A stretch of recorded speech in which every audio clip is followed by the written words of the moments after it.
Student, आज का topic है characteristics of accounting.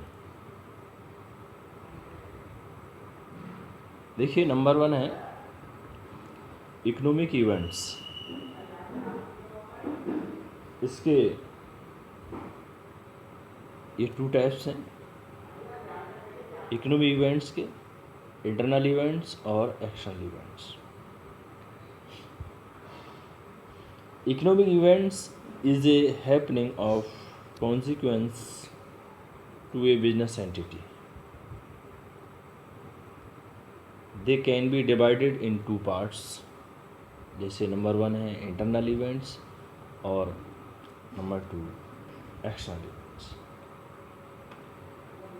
Internal events जैसे कि आपके supply of raw material, equipments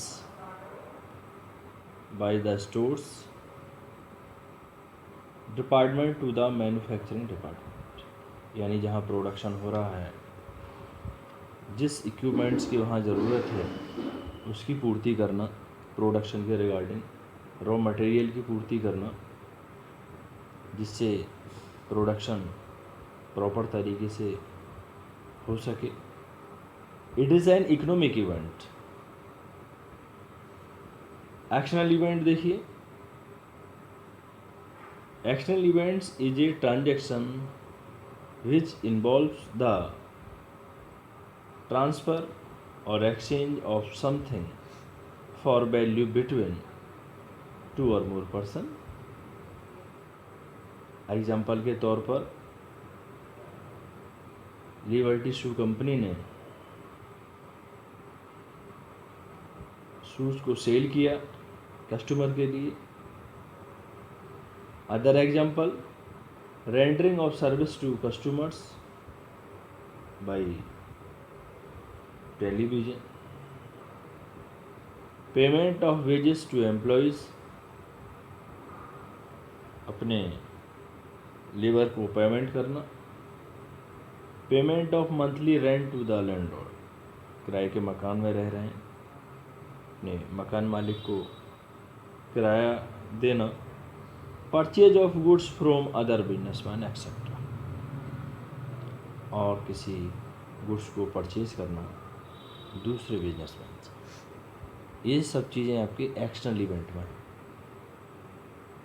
student, internal event में आपके रॉ मटेरियल, इक्विपमेंट्स, और एक्सटर्नल इवेंट्स में आप किसी बाहर से कोई चीज़ खरीद रहे हैं या जो सर्विस आपको दी गई है उसका पेमेंट कर रहे हैं या अपनी लेबर को पेमेंट कर रहे हैं। ये सब चीज़ें एक्सटर्नल इवेंट में। नंबर 2 आता है स्टूडेंट आइडेंटिफाई। देखिए, सबसे पहले जो भी ट्रांजैक्शंस, जो भी लेन देन होते हैं, उनको हम आइडेंटिफाई करते हैं कि इसका फाइनेंशियल कैरेक्टर है या नहीं, इसमें वित्तीय लेन देन हुआ है या नहीं, पैसे का लेन देन। ये चीज़ आइडेंटिफाई करते हैं सबसे पहले, ये चीज़ देखते हैं, क्योंकि जहाँ मॉनेटरी टर्म्स होगी उन चीज़ों का ही लेन देन, उन चीज़ों को ही हम रिकॉर्ड करेंगे, उन चीज़ों का ही अपने अकाउंटिंग में लेखा जोखा करते हैं। और जो नॉन फाइनेंशियल कैरेक्टर है उनका हम लेखा जोखा अकाउंटिंग में नहीं करते।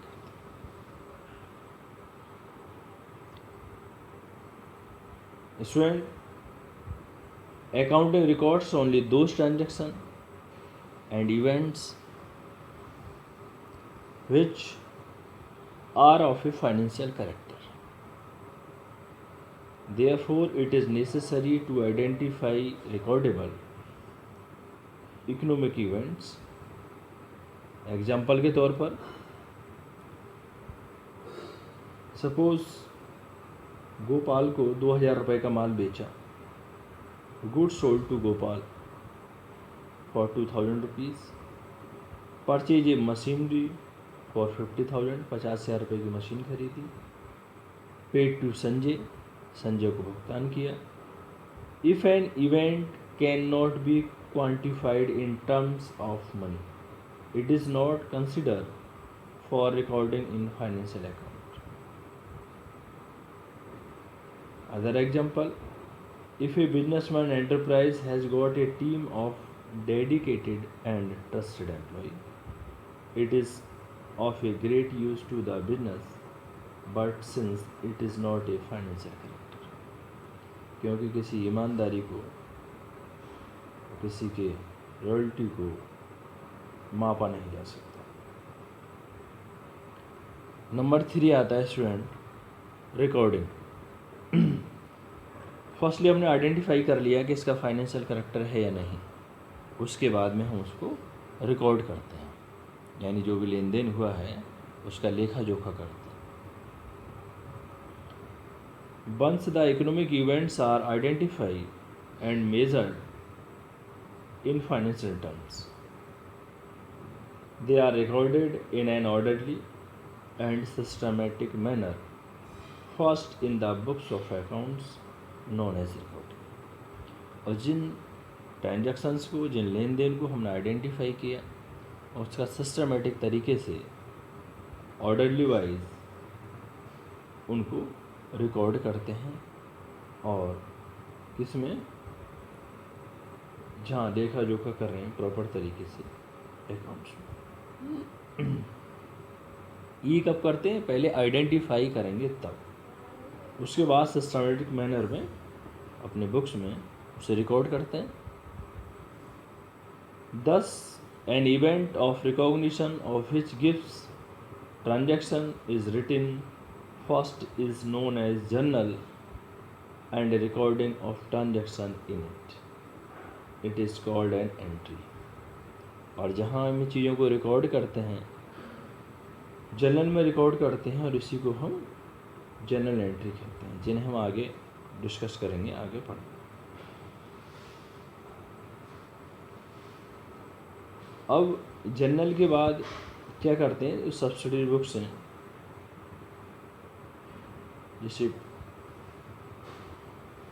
Purchase book, sales book. Next आता है number 4 classifying. Transactions are classified after their recording either in the journal और सब्सिडरी बुक्स।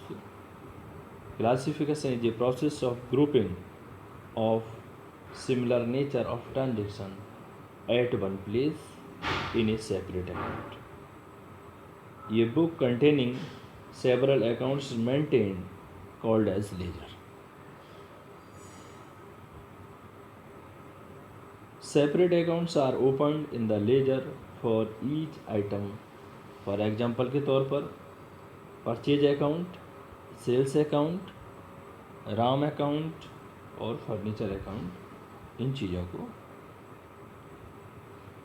रिकॉर्ड करें। सबसे पहले जनरल एंट्री किया, फिर उसका लेजर। नेक्स्ट आता है आपका समराइजिंग, यानी कि ट्रायल बैलेंस।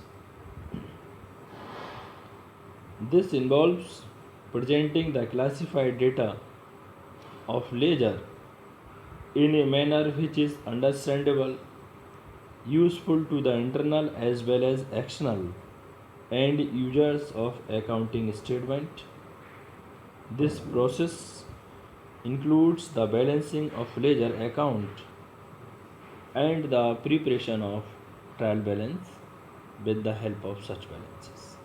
और लेजर में जो बैलेंसेस बचते हैं उनसे क्या तैयार करते हैं? Trial balance. और ट्रायल बैलेंस से क्या, फाइनल अकाउंट्स और फाइनेंशियल स्टेटमेंट में be prepared with the help of trial balance, which include trading account यानी व्यापार खाता, प्रॉफिट एंड लॉस अकाउंट लाभ हानि खाता, और बैलेंस शीट जो अपना आर्थिक चिट्ठा पड़ा होगा। These final accounts present profit और loss, financial position of the business. और इससे हम लास्ट में क्या फाइंड आउट कर पाते हैं कि व्यापार की फाइनेंशियल पोजीशन कैसी है, उसकी वित्तीय स्थिति कैसी है। स्टूडेंट, इसके बाद नंबर 6 आता है measuring. All business transactions are recorded in terms of money। If a businessman bought 100 chairs, their value will be recorded। For example, if a business owns 25,000 of cash, 100 square feet of land, building in which there are 15 rooms, etc. Such item can be added or subtracted, and much more intangible and precious estimate about the asset of the business will be available. इसमें next आता है analysis and interpret. देखिए last में the recorded financial data, जिन चीज़ों को हमने जो भी लेन देन है उनको प्रॉपर तरीके से रिकॉर्ड रखा, उसके बाद में उन्हें एनालिसिस किया जाता है, इंटरप्रेट किया जाता है, that in a manner that users such as creditors, bankers, managers और proprietors etcetera can make a meaningful judgment about the financial condition and profitability of the business operation.